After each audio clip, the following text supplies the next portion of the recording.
Hello everyone, welcome back to Crypto Basics. In today's video, I'm going to show you how to find wallet address on BitSki. If you want to find your wallet address on BitSki, then the process is quite easy.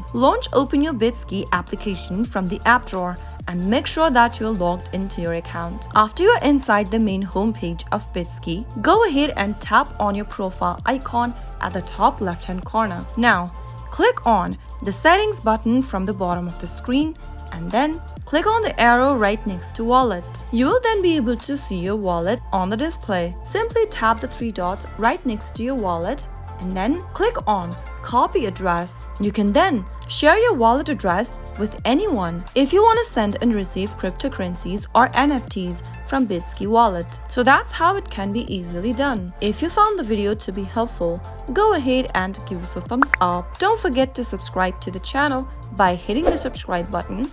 Also press the bell icon so that you'll never miss another upcoming upload from us. I'll see you again in the next episode. Goodbye till then.